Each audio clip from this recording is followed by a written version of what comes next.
So welcome back to the ASTROFX Fundamental series.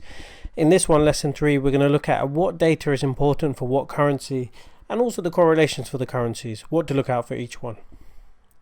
So first of all is commodities currencies, and we have Canadian dollar, so CAD. That's basically works on oil. If oil prices are moving higher, Canadian dollar will move higher, vice versa. If they move lower, Canadian dollar will move lower. Now this is because they produce a lot of oil in Canada, but it makes up around 7 to 11% of Canadian GDP. So it's quite an important part of the Canadian economy. So if oil is not performing very well and oil companies aren't performing very well, you might see some issues for the Canadian dollar.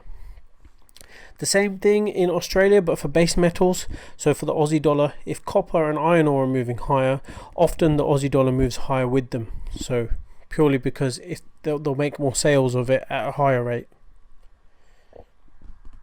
Now this one's interesting. Not a lot of people know this, but for New Zealand, so Kiwi dollar, milk and meat are two big commodities there.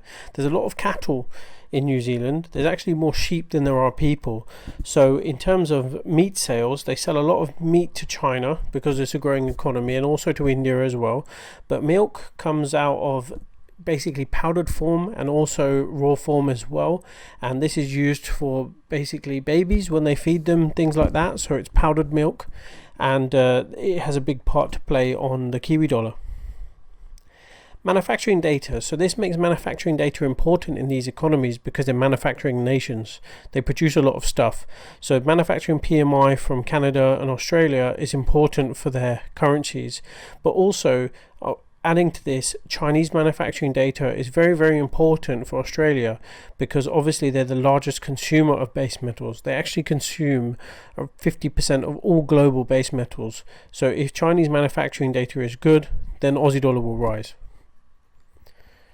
So basically, which countries buy the stuff. So then in Canada, it's the same thing can be said with the US. So if the US is performing well, they might buy a lot of oil from Canada, and we could see a bit of flow between dollar CAD. So that's why we could see that movement in dollar CAD, because purely because they need more commodities from Canada. So what to look out for? So the numbers are the manufacturing PMI. You need industrial production data. They're the two biggest things for these currencies, and also just in general how those commodities are performing. Safe haven currencies. So why is the Japanese yen a safe haven currency? And it's purely because in Japan, I don't know if you've ever been there or not, other than Tokyo, the rest of Japan, they're kind of like a saving nation. The people are taught to be responsible with their money, and they save a lot of their money. Now, why it's a risk currency is because if they do invest their money, as soon as anything happens, all of that risk is clawed back and the yen will rise very, very quickly. And we see that in dollar yen. If the stock markets have any trouble, then dollar yen will fall. And that's the way to think about it. Same thing with the Swiss franc, but Swiss have a bit of a different reason for being a safe haven. Now, all illicit proceeds, or you can't extradite any money that you've left in Switzerland. So that's why it became a safe haven. People used to hide and hoard money in Switzerland purely because it couldn't be extradited at any stage. Their trusts are set up differently. Their government sets up their money monetary policy system in terms of safety a bit differently. And it's still the case today. So if you ever want to hide any money, put it in Switzerland. Why is the dollar a safe haven currency at the moment? And it's just purely because it's the global reserve currency. There's a big protectionist trade from Trump, who's basically fighting everybody else in terms of trade wars and stuff like that. So the dollar is the safest place to have your money because you can buy a lot of commodities in dollar, as we discussed previously, but also the fact that a lot of the major companies and a lot of the strength is coming from the States. Risk flow.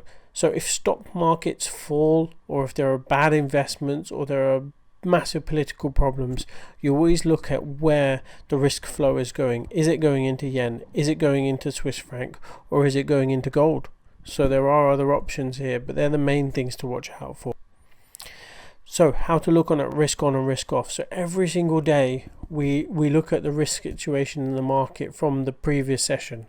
So how's the risk environment gone in Asia before we start in the EU? How's the risk environment in the EU before we start in the US, and so on and so forth? Is money going into stocks, or is it going into safe havens? That's how you use safe haven currencies to trade off of and to watch out for. And like we said, that's why the daily news is so important. If nothing's going well and everybody's struggling, you buy yen, you buy Swiss francs. UK is in a league of its own at the moment. So you see this little picture here with the Brexit situation going on. Services PMI is normally the biggest data point for the UK because 30% of the country's GDP come through services, and that majority of that is banking services and IT services, things like that. Politics now has overtaken this because we're coming up to a general election and obviously Brexit. But manufacturing PMI is also important in the UK because we do produce cars and things like that here, but it's nowhere near as important as services PMI. We're the world financial centre because we're in the middle time zone. A lot of people speak different languages in London, so that's why we kind of keep an eye on that. If the banking sector is going well, then the UK is going well. Brexit has thrown a spanner in the works, to be honest. It's taking away a lot of the traditional correlations.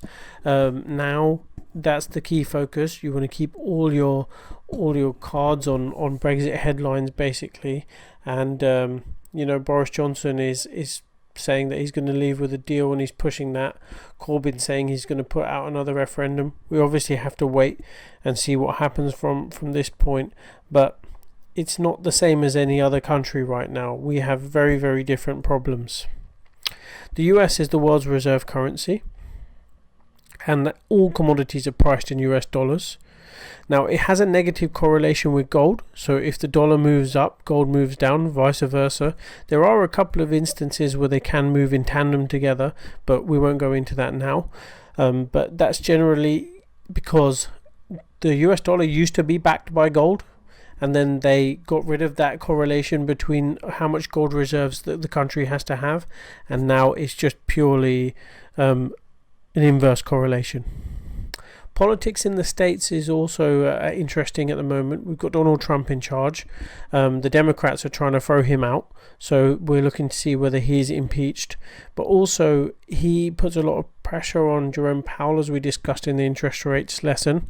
And it's a tricky situation. He has a lot of power over the markets. He's very pro-business, so that's very pro-US dollar. But he doesn't want the dollar to keep rising because that makes imports more expensive for Americans. Exports rather more expensive for Americans. So when they sell their goods to other nations, they're obviously way more expensive, and that's where the dollar has a big problem at the moment. Now I've thrown this in. It's a very interesting point. Is how do empires end? We're obviously in the middle of a US empire, or towards the end of a US empire, but normally it goes down with the currency. If the currency goes down and collapses, kind of thing, or another currency becomes the world's reserve currency, that's normally when you'll see the end of an empire. So there's just a little bit of a clue there. I don't want to go into conspiracy theories. Donald Trump, we've discussed him a little bit, but he is a key driving force of the dollar. Like we've mentioned, pro-business. He's not too happy with Powell, but everything he says, every tweet that he has, we have to take note of and watch how it impacts the markets. The Federal Reserve, so they've pumped a lot of liquidity into the markets via quantitative easing, so QE, and this was to try and devalue the dollar. They ended that cycle and they're just kind of starting it up again now, but their key point at the moment is, are they going to raise interest rates? Are they going to cut interest rates?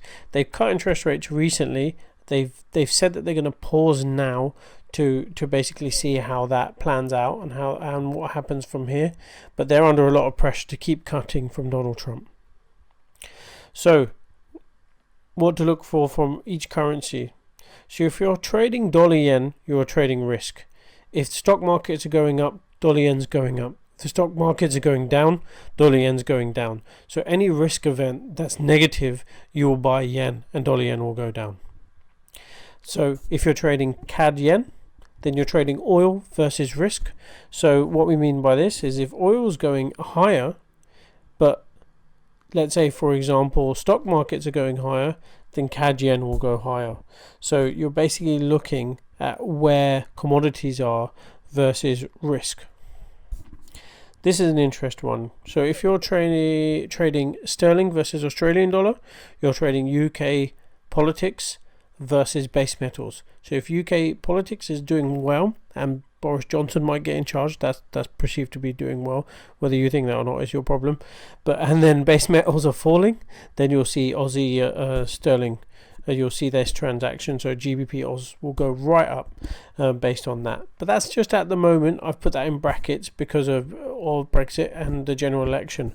Once that's finished, we should go back to normal. So key thing here is make sure you know what each central bank is looking out for, what data points that they're keeping an eye on. The Fed have clearly said that they're watching inflation numbers. So you watch inflation numbers in the US. In the UK, the central bank, Bank of England, Mark Carney, he said that he's watching out for the general election announcements and for Brexit. So we're watching that for the pound. It's as simple as that. Keep up with political developments. So you've always got to know what's going on politically in each nation. I'll give you a throwaway example of this that's just happened is in Canada. So Justin Trudeau was elected again, but leading up to his election, there was a lot of issues and a lot of people didn't think he would be re-elected. So that was being reflected in the Canadian dollar. And as and more negative stories were coming out, the Canadian dollar was being affected more negatively. And now things have changed politically. The currency stabilized on the political side, but it's changed a lot on the Bank of Canada side because they've turned more dovish recently. So that's the key correlations. You've got everything you need to look out for to know which currency is affected by what piece of data and what news and what commodity and things like that. So the key things there are commodities. Which commodities rise that will push up Canadian dollar and Australian dollar. Then you've got risk for Swiss franc and for yen, and then for the pound and the US dollar, you know what's moving those as well. So they're the key currencies and they're the key things. Now you have to basically watch these developments every day and see how these developments move the currency to know which ones are important and which ones aren't. So always keep an eye on that. It's very, very important. And we've got one more lesson left of this series, and that's how to develop a plan. So we've discussed interest rates, we've discussed technicals versus fundamentals, we've discussed inflation and GDP, and we've just looked at correlations. Now we want to know how to put that all together for the next session.